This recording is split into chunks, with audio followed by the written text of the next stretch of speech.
So my name's Tony Bjourson, and I'm based, for those of you who are not from Northern Ireland, I'm based in Derry, or Londonderry, up around the Donegal border here, on the Altnagelvin Hospital site, which is a clinical campus of the University of Ulster.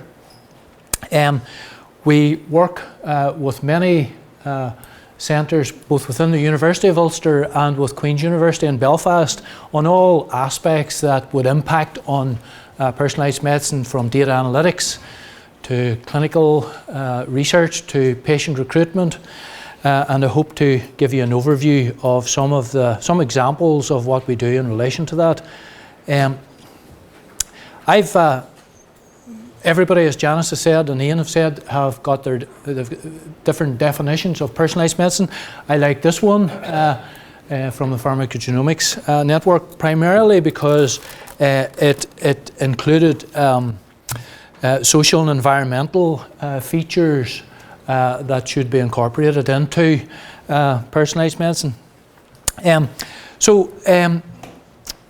Maria Driscoll from SAPHIRE is here, and I thought I couldn't give a talk like this without making reference to the SAPHIRE vision for 2030 and the 5 key perspectives that were listed in that report that was published in September.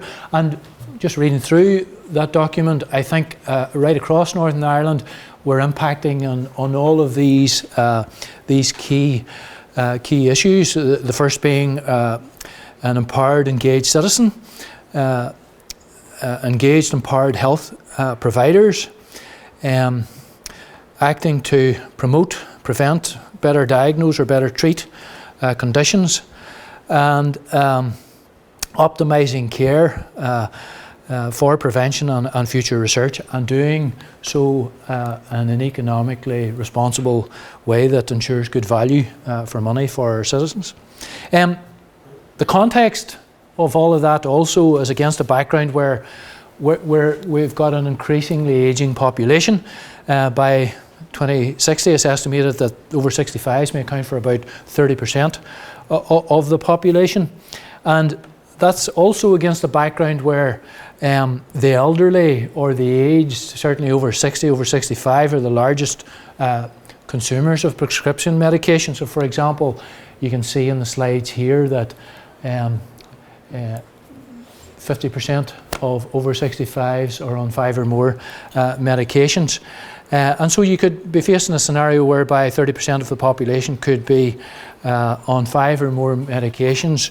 And that leads to a prescribing cascade or polypharmacy, which brings with it additional challenges. And polypharmacy, I think, is very relevant and worth dwelling or considering in the context of personalised medicine in particular. And it's basically defined as the concurrent use of multiple medications on one individual. Usually people regard it as polypharmacy if it's 5 or more medications. And polypharmacy it's not just a negative thing. Polypharmacy can be entirely appropriate. And the medicines management recommendations and medicines optimization guidelines acknowledge that there's both appropriate and inappropriate polypharmacy, and inappropriate and appropriate prescribing, but it nevertheless will, because of an ageing population, give rise to this prescribing cascade, and a real challenge in identifying what is the optimum treatment for the individual. And there's a whole load of tools available for assessing medication appropriateness. You'll all have seen this sort of graphic, and I think it was GlaxoSmithKline back in 2002 first stated that for about 90% of prescribed medications, they don't work in about 30 to 50% of those cases, and most of you will be familiar with that. And that's compounded by the fact that in England, at least, the figure for prescription medications is about 17 billion per year, and that's been rising at about 8% per year, both in hospital prescribing and in primary care GP prescribing. And this is rising at a rate that is much faster than is sustainable, quite frankly. And so that is another reason for a focus on personalised medicine across the regions. Also a recognition of the fact that for 5 to 10% of all hospitalisations, they're medicine related, and 2/3 of medicines-related hospital admissions because of adverse drug reactions, for example, are preventable. Across Europe, there was something like a figure about 8.6, almost 9 million people admitted to hospital because of adverse drug reactions per year. This is some of our own data from our centre, which I'll go on to describe a bit later, but it looks at a cohort of 500 diabetic patients, and the numbers indicate the number of comorbidities in a diabetic patient and the percentage of the population with those numbers. So you can see that for about 25% of those patients, they have between 4 and 6 comorbidities, and there's actually quite a small number are only diagnosed with diabetes. Highlighting again, and I acknowledge that these patients were all recruited within a secondary care setting, but it exemplifies the existence of multimorbidity within the secondary care. And again, looking at a diabetes cohort, again 500 people, the numbers this time in the circles indicate the number of non-diabetic medications that those patients were on. And again, the take-home message really is that for the vast majority of those people, they're on multiple medications. Again, evidence of the problems and the challenges of polypharmacy. So the key challenges that face certainly us as an academic research community and clinicians in the hospitals, many clinical trials will actually exclude those people that have multimorbidity or those who are on multiple medications and will be regarded as on polypharmacy. And that's also against the background where the elderly are the highest consumers of prescription medications and they're therefore frequently excluded. So the criteria does not reflect the majority of real life patients, the criteria that's used in many clinical trials. And also there's therefore possibly a need for better subclassification of multimorbid conditions, better molecular endotyping of those conditions, and treating those endotypes as multiple rare diseases in their own right. So there needs to be a focus on better, more accurate diagnosis, based on that subclassification, and treatments that are tailored to those subclasses of multimorbidity.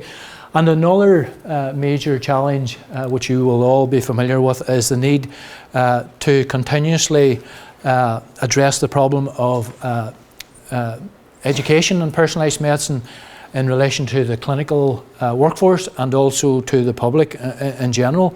And it would appeal for SAPHIRE and IC Pyramid, if they do nothing else, the one thing they could do is agree on a title.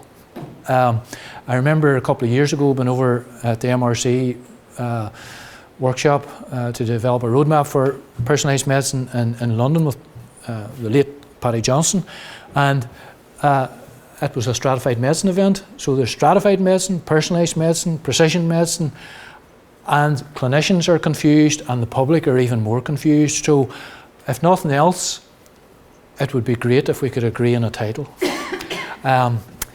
So that's one challenge I would leave SAPHIRE and IC Pyramid with today.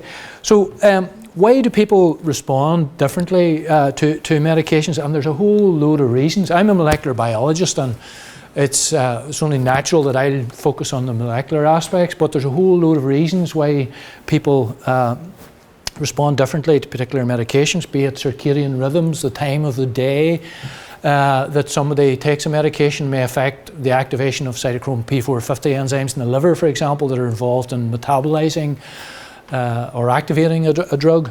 And so the time of day that even a medication is consumed can have a particular impact, along with all these various environmental exposures, amount of alcohol, do you smoke marijuana,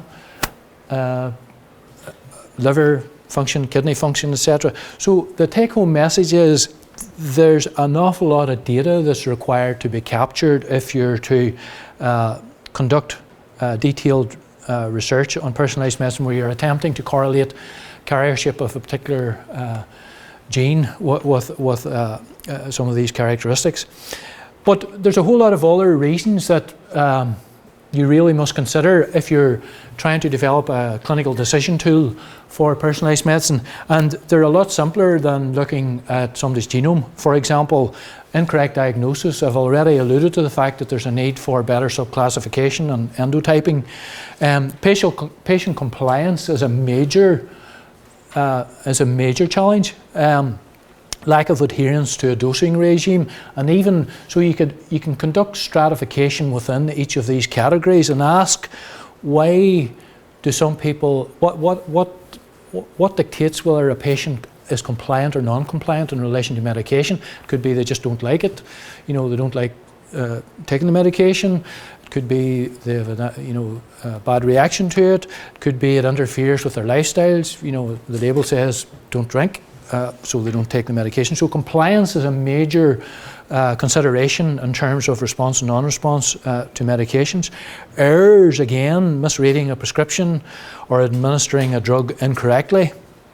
There's the well-known house video that I was going to show where the asthma patient is asked, are they using their inhaler correctly, and they spray it like a perfume on their neck. But it nevertheless highlights the problems of ensuring that patients understand and the public understand the appropriate dosing regimes.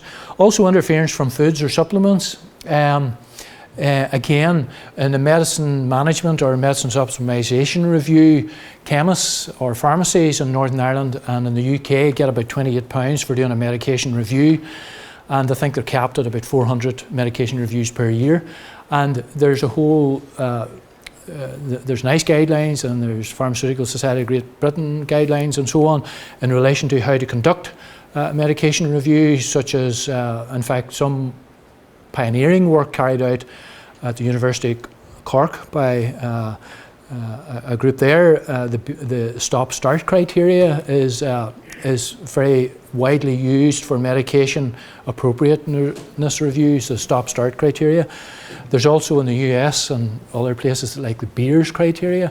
But to be perfectly frank, when I talk to GPs and clinicians, those tools aren't used. They're sort of the preserve of the research community.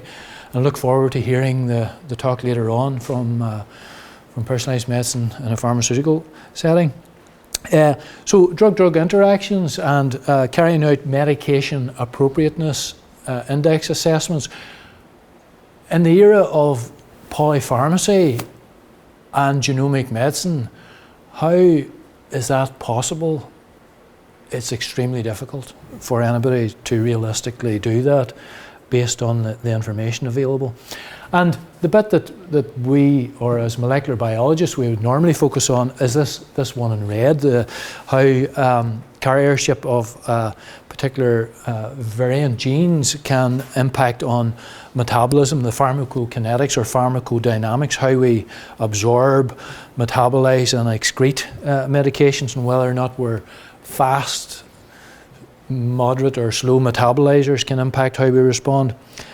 And all of this impacts on inappropriate prescribing then. So there's four main technology categories that you will all, I'm sure, have read about, that I've summarised here, that impact on the implementation of personalised medicine. And the first is all the omic technologies, genome sequencing, metabolomics, proteomics, microbiome, epigenetics, and how the environment can impact. So it's the omic technologies that are available, and quite honestly, the advances have met demand in that regard. It's now possible to get your genome sequenced for less than the price of my phone, and possibly for free in some trials.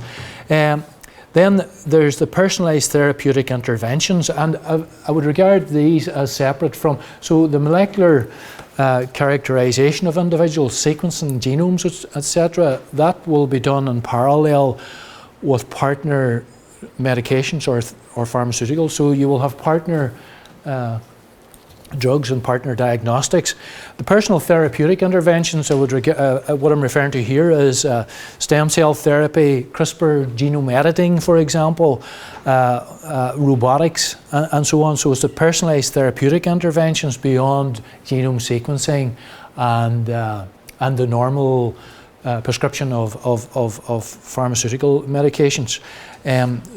So the personalised therapeutic interventions in terms of genome editing is a very rapidly developing field that will impact us all eventually as well, I think. And also personalised health monitoring, because that slide that I showed where why do people respond or not respond to medications for a whole load of reasons, and you need to capture that data. So the technology that will impact on that will be the data capture devices, the wearables, the sensors, and all the consumer apps that we're all being exposed to. All of these three are underpinned by data analytic, artificial intelligence, machine learning algorithms, and within Northern Ireland, both universities and the health trusts are impacting on all of these areas, and I'll hope maybe to give you some overview of that as well. So the other question, and what I had in my title was, the societal benefit. And when you talk about societal benefit, you kind of first of all have to ask a question, when you say benefit, who or what benefits? Because like beauty, benefit is in the eye of the beholder. So, you can have benefit for healthy individuals in terms of preventative medicine. If you're a patient, if you're ill and you've been treated, you may derive benefit from a particular intervention. That benefit may actually positively impact on your disease course, but it may adversely impact on society, because if it costs hundreds of thousands of euro or pounds, then that may have the opposite effect in terms of societal value. So value and benefit is again part. It depends who is considering that benefit. From an industry point of view, an industry is really important. The benefit can be viewed in terms of the commercial opportunity and the sales proposition, and the societal value overall. Many assessment bodies such as NICE, for example, will use various assessment tools, economic assessment tools such as qualities and so on. So I've tried to summarise it here, and at each of these stages, if you're carrying out, if you're developing a biomarker or a clinical decision algorithm or tool, there will be regulatory hurdles at each of these steps. So just getting a biomarker and validating it and showing that it works is just the first step. It has to if it doesn't impact on the patient care pathway and contributes to genuine good clinical outcomes that reduces cost and ultimately impacts quality of life, it's not really going to go too far. I like this graphic. It was from Forbes magazine, and it was basically showing sort of our life course. How we're born, and we grow, and this is a performance up the side, and this is age in years, and then we decline. And I was just funny enough looking at it, and I reckoned it was round about here, just going into the red zone myself. And then you decline, and you get buried.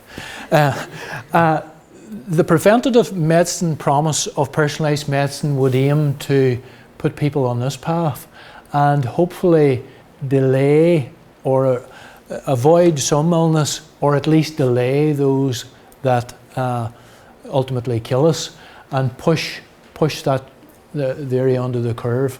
So it's a balance between the additional years of life and the quality of those additional years, and they're referred to as quality adjusted life years.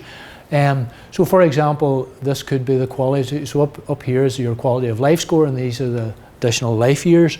Without a treatment, you maybe develop a disease, you decline, and you die after a bit over 3 years. With a medication or a therapeutic intervention, the intervention may actually reduce your quality of life, possibly because of adverse events or side effects or whatever. So your quality of life may decline, but it allows you to live longer. So there's qualities, or it allows an assessment of the suitability of a particular intervention.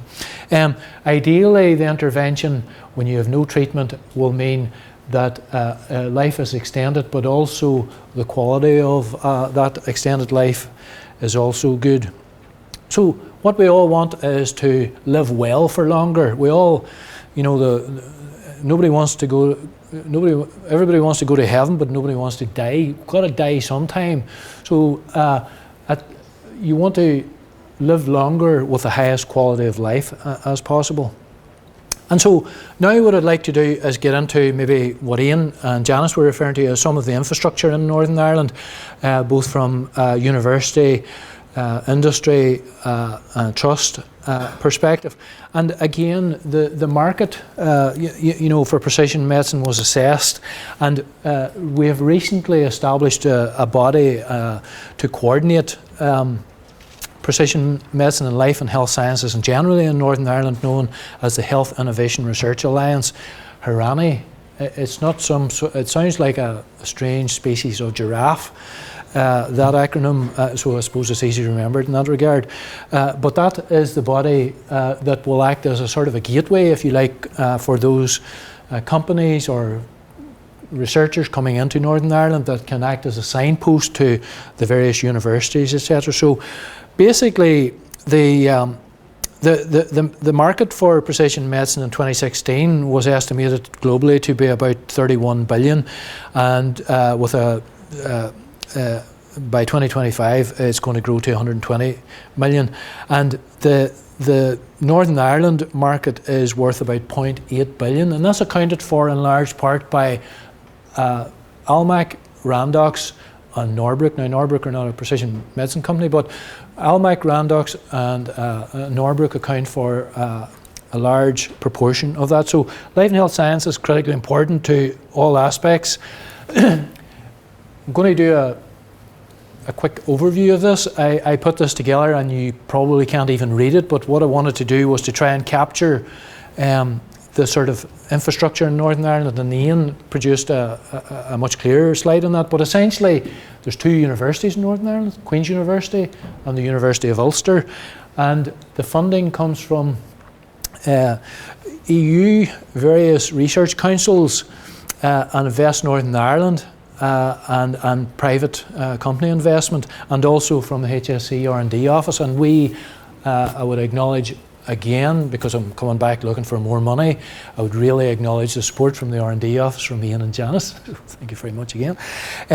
So there's two universities in Northern Ireland that work with the HSE R&D office to provide appropriate clinical research infrastructure, and also work with industry. So within Queen's University, Ian mentioned the work on cystic fibrosis led by Stuart Elburn, and basically that related to genotyping to identify those that would be suitable for ivacaftor medication prescribing. The other really, I think anyway, a really innovative aspect within Queen's is the Northern Ireland Pathology Laboratories, and that's a hybrid lab that interacts the Queen's University and molecular cancer diagnostics within the Belfast Trust, and it's a one-stop shop for cancer molecular diagnostics in Northern Ireland that also feeds into the Northern Ireland Biobank, which essentially is Northern Ireland Tumour Bank. The other work within Queen's that, and the risk of naming people like this is you leave somebody out and they become offended, particularly when it's been recorded. So, but Liam Heaney conducts some very innovative work in relation to stratification of asthma patients. The 5 or 6 or 7 different molecular subclasses are referred to the molecular endotypes of asthma at the start, and I think that is extremely high quality work in relation to asthma and respiratory conditions. In terms of spin-outs within Queen's, Queen's have worked very closely with Almac and Almac Diagnostics, in particular in development of molecular diagnostics, mostly for oncology, but Almac also are a pharma, do a lot of drug production work. And PathXL was a spin-out of Queen's, where that was digitisation of H&E stains, for example, from the pathology lab, and that was hyperlinked through to or can be hyperlinked through to clinical data, and that was a very successful spin-out from Queen's. Within the University of Ulster, we have, similar to Queen's, the various units. I'm based in the Northern Ireland Centre for Stratified Medicine within the Biomedical Sciences Research Unit. We have a nutrition unit and nanotechnology unit and a data science unit. Sorry, I should have said when I was talking about Queen's as well, the securing of HDR UK Centre, again strategically important for precision medicine in Northern Ireland. So within the University of Ulster, the nutrition group probably provided us with a good example of what I think is a really, really simple example of personalised medicine. So it's about, in this room, probably 10-12% of us carry a polymorphism in a gene called MTHFR, and that predisposes or can predispose you to high blood pressure, hypertension. And if you're a carrier of that polymorphism, supplementation with riboflavin can reduce your blood pressure by a significant amount, and as much as some medications. That was work led by Helene McNulty and her group at the University of Ulster. So it's not an expensive intervention in terms of riboflavin as an over-the-counter supplement. Tara Moore is leading work in terms of personalised therapeutics. I mentioned earlier about how CRISPR can be used to correct genetic defects. So Alvalino Labs is the work that Tara is leading up, correcting genetic defects in vision diseases, and that's going very well. Within our Faculty of Computing and Engineering, HeartSign and IntelliSense, extremely successful spin-out companies. HeartSign produces vital signs monitoring. I think they were placed 4th or 5th place in the Global X Prize competition. So it's in that case was a bit like the tricorder, the Star Trek tricorder global competition. So Jim McLaughlin leads that unit, and we would work quite closely with them. They also provide nanofabrication and manufacture expertise in the production of microfluidic devices and point-of-care diagnostics and so on. So we see ourselves within the Stratified Medicine Centre as undertaking biomarker research, identifying biomarkers that are informative, and then they have to go onto a device, so we can work collaboratively with Jim McLaughlin within our nanotechnology unit. And we also work as two universities very closely with industry, whether that's Almac, Randox, Analytics Engines, Cerdan. We have, because it's a small place, everybody knows everybody else, and I had the pleasure of hearing all our stratified medicine placement students come in from all of these industries and give their talks yesterday. And the whole reason and the only reason why we're doing this, quite frankly, is because of these people in this small box over here, the 1.8 million people in Northern Ireland that are the customers for the 5 health care trusts and the GPs. So we work very closely as an integrated network, coordinated now by Harani. I don't expect you to read this. I just thought it was useful to cog it, actually. It's basically where industry and the companies in Northern Ireland contribute across the value chain from bench to product in terms of personalised medicine products. So it lists the universities here, the 2 universities contribute at the early stage of the early discovery stage, and the various companies and where they contribute along this path to commercialisation. And again, you will see that Almac and Randox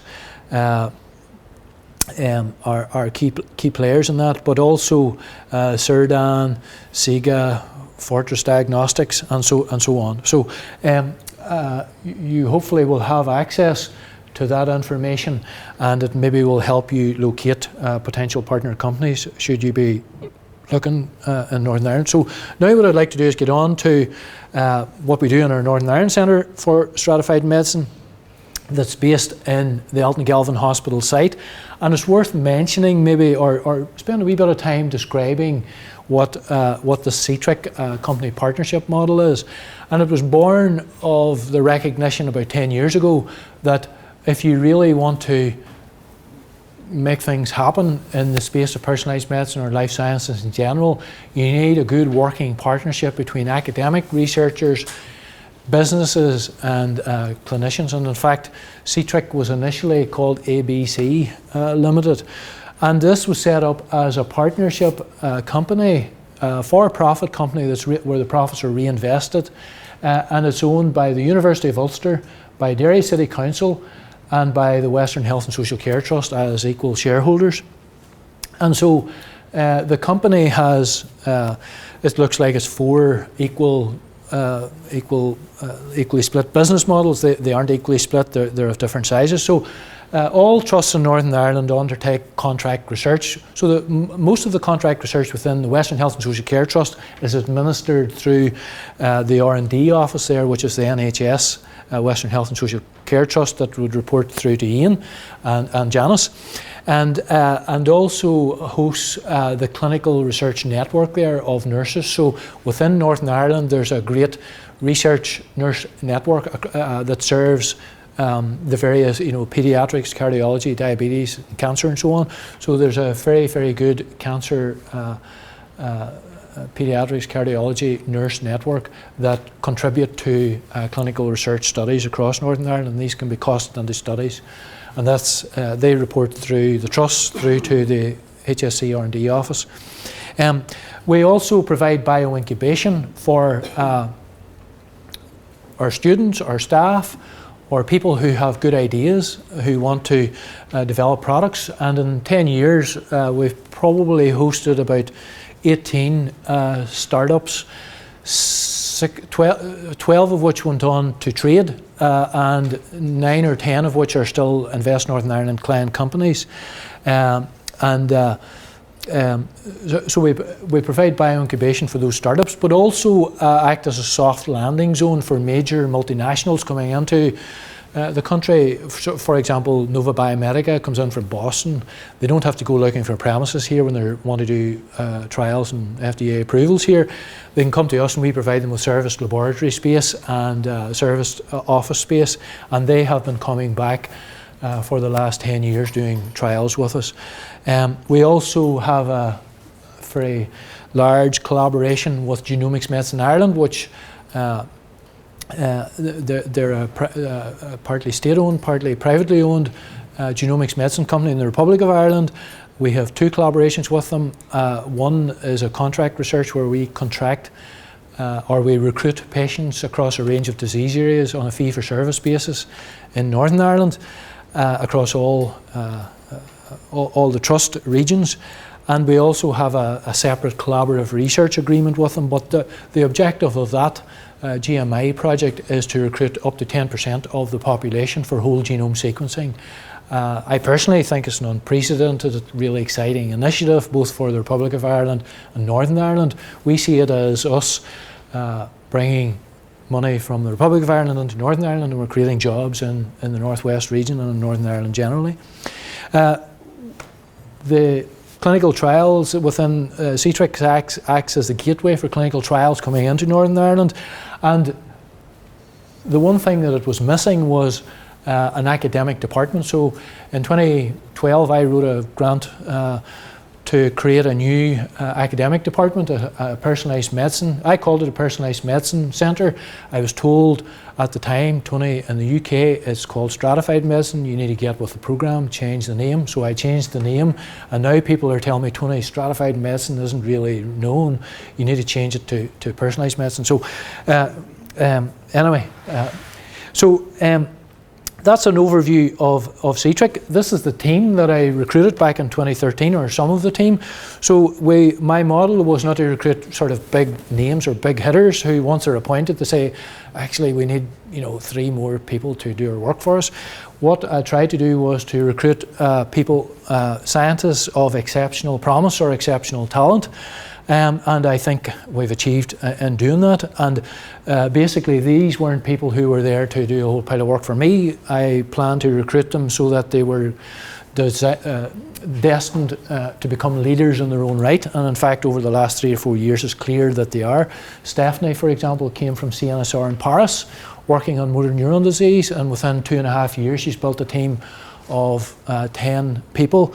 Kyle Matchett, within 2 years, is building a team, developing a centre for paediatric oncology, and so on. So I'll maybe talk about that later on. About half of them are molecular biologists or biomedical sciences, and the other half are computational biologists or bioinformaticians.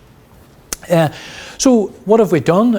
Basically, we currently coordinate roughly about 26 million in grants in personalised medicine. I should say, actually, entirely externally funded. So it's probably the only department within any of the universities that is essentially externally funded, and has been since 2013. So we currently coordinate about 26 million in personalised medicine grants, and that includes the Northern Ireland Centre for Stratified Medicine grant, an Interreg SAUPB grant with 16 partners, and a 0.8 million Chiton mental health grant in partnership with Janice's office and Ian's office. We also, in recognition of multiple funding organisations and multiple jurisdictions stating that there's an urgent need to upskill the NHS workforce and the pharmaceutical and diagnostics workforce, we recognised that we needed to put on a course that taught both biomedical or medical sciences and computational or data analytics all in one course, because when I tried to recruit that sort of person, I couldn't get them. So we put on the first course in personalised or stratified medicine in the UK or Ireland, and we take in about 30 or 35 students per year. And we're also going to incorporate some of our personalised medicine ethos into a new Ulster graduate entry medical school that we would love to have signed off if there is a government in Northern Ireland and there's a minister to sign it off. And as I said, we have a major collaboration with Genomics Medicine Ireland, and both universities in Northern Ireland are part of the UK 100,000 Genomes project through the Northern Ireland Genomics Medicine Centre that recruits in cancer and rare diseases. I should have said in my earlier slide. And the other initiative initiatives that are happening for us is the Derry City deal, and that's an award of 105 million from the UK government under this City Deals initiative, and we will secure about 44 million of that to expand personalised medicine and also the medical school, along with data analytics. So in total there's about 105 million that will be attributed to technologies that are relevant to personalised medicine. So it's a real big deal for us. In the Belfast region, there's the Belfast City deal, and Queen's University and the University of Ulster in Belfast are recipients of larger amounts of money actually for the creation of, for example, iReach and data analytics centre. So between Belfast and Derry, there's a real commitment both from the public departments and the NHS, who are all working with the universities to deliver on that promise of personalised medicine, or at least the capability of it. So all of what we work on is aimed at either predicting susceptibility to disease, better diagnosing disease, assessing the stage or evolution of disease, or develop targeted drugs in some cases. So we have a very strong patent portfolio on drugs for treating type 2 diabetes, and partner diagnostics that will identify those patients either with diabetes or possibly those with Alzheimer's disease that are likely to derive benefit from, for example, GLP-1 treatments, incretin-based drugs. And we're quite excited that the University of Ulster has the IP on an incretin-based drug that's under clinical trials in London at the minute in relation to Alzheimer's disease, and that's a study been led by Paul Edison. So getting on to our actual programme of what we do now. So as part of the Stratified Medicine Centre grant, I basically wrote that rather arrogantly without a lot of consideration or discussion with many of my colleagues, because if you go along to our colleagues, you'll get a request to do more of what we've been doing. And I think what was needed was we had to do things differently, because as academics, if you publish something, I'm less inclined to go and work on that because it's already been done and dusted. Whereas in business, or if you want to translate something for clinical benefit, you basically gotta take all the discoveries that everybody makes along with your own discoveries and package them and put them together in a way that can be translated for patient and commercial value. And that's an approach that I'd like to think that we've taken that's a bit different from most academic departments within our Stratified Medicine Centre. So our objective was to recruit up to 7,000 patients across the Northwest and Northern Ireland in general, and to collect lifestyle, clinical, and conduct whole genome sequencing, and on selected cohorts, epigenetic analysis and microbiome analysis on selected sub-cohorts. So we've completed that on about 3,600 at the minute. We've just looked at analysing 2,800 whole genomes, and the whole genome analysis was facilitated by our collaboration with Genomics Medicine Ireland. The focus was on diseases with a pro-inflammatory etiology, and what I mean by that are diseases such as rheumatoid arthritis, diabetes, depression, and so on. And the objective was to identify features, be they genomic, lifestyle data, or whatever, that could contribute to a clinical decision. So hybrid feature classifiers, if you like, that could be used as diagnostics. And the output would be that we would have products that would go on either point of care devices or centralised platform devices. And we have to date, we have about 31 invention disclosures or patents going through the process at the minute across those disease areas. And those areas include so the cohorts we recruited as index diseases were cardiovascular disease, diabetes, mental health and Alzheimer's, and rheumatoid arthritis. And then with Stephanie Duguez and Kyle Matchett working on motor neuron disease and particular cancers. And I did say at the outset that multimorbidity was a problem, so there's something of a contradiction when we go and recruit in these index diseases. But what we have done is we created a work package called Systems Medicine, where we're integrating all of those together, so that these are the people who we recruit in a cardiovascular disease clinic quite frankly, are called cardiovascular patients because we recruited them in a cardiovascular clinic. The bottom line is they're just people who are sick with many different conditions. So that's the approach we take.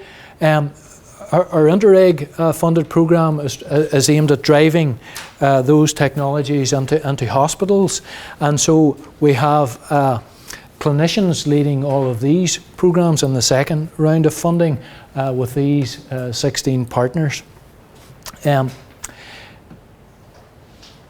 again, I just wanted to emphasise the fact that all of those cohorts have multimorbidity. So the cardiovascular disease cohort, and this is from looking at 500 of those, about 14% of diabetes, 7.5% of arthritis, and about 12% have depression. And so, and depression is something that is a particular challenge because there's about 200 features that can be used for diagnosis. And so we have a focus on a student well-being study where we're recruiting 1,600 students across the University of Ulster, and we've whole genome sequenced them. And worryingly, about 25% of them have a lifetime risk of major depressive disorders, and 31% reported suicidality. And when we looked at the methylation in those students, there was a clear separation between males and females. This is the sticking plaster on the gene, if you like, the on-off switch. And as expected, males and females split out, but there was a real tendency for separation between males and females. This is a small number been reported here. And the red line here is the top 1,000 differentially methylated sites. And all of if you look at what the top hits were, they were all immune or inflammatory related. And Carl, who's down there, if you want to talk to anybody, Carl, do you want to make yourself known? So Carl, this was her PhD, led by Elaine Murray. And so we've developed biomarkers now and filed some IP on methylation diagnostics for diagnosing major depressive disorders. And this is looking at the microbiome, the bugs that are in the mouth of those people with major depression and have it. These are people who have attempted suicide versus those who haven't. So this is severe depression versus healthy controls. And the take-home message really is that there's a real split between the healthy controls in orange here and the blue when you do this sort of canonical correspondence analysis. And so that's an example again of how we've developed microbial biomarkers that can act as diagnostics for major depressive disorders. Same with motor neuron disease. Can't be diagnosed. It takes about 15 to 18 months to diagnose motor neuron disease. No cure, no treatment. So we've developed a new diagnostic and Stephanie has shown that motor neuron disease is proliferated by exosomes that transfect healthy muscle or healthy neurons and kill those. And that's a product that she is also developing. I'll just close off now by showing you the content, and people can peruse this on our website, of the different modules that are available on our undergraduate taught programs on personalised medicine. Again, it's a mixture of personalised or biomedical sciences and computational biology. The city deal that we have planned envisages a range of new centres: Paediatric Oncology Centre, a Centre for Neuromuscular Disease led by Stephanie Duguez, a Centre for Vascular Medicine led by Aaron Peace, and a Centre for Neuropsychiatric Research. And these are all centres that we already have partial funding for, of a minimum of about £1 million in each area. So massive plans for expansion. What we've really are planning on doing to address some of the objectives of the precision medicine agenda, we're planning on establishing a community health company in Derry, and it's based on the credit union model, where the participants and those who contribute their biological material and their lifestyle and clinical data are both shareholders and participants, a bit like a credit union. And that commodity, so it's monetizing the value within their genome data, instead of selling it to a genome provider, we as a company can sell that on ourselves, and those profits then can be reinvested back in the community. So that's a big initiative that we're really looking forward to. So I'll just finish off with what I think is a major challenge that I think we're addressing these in Northern Ireland, both as two universities and as a HSE R&D office, and as trusts on a community. And I think, so the major challenge is basically capturing data over an individual's lifetime, and I think that's of equal importance to capturing the static data, and how you collect that on an ongoing basis, store it, and having it cross-referenced, and how we develop tools for the busy workforce in the health service where the rubber meets the road. So I just acknowledge a load of staff that work with me, and a load of people from the NHS trusts. We work with about 50 of them, and I'll leave it there, and thank you very much for listening.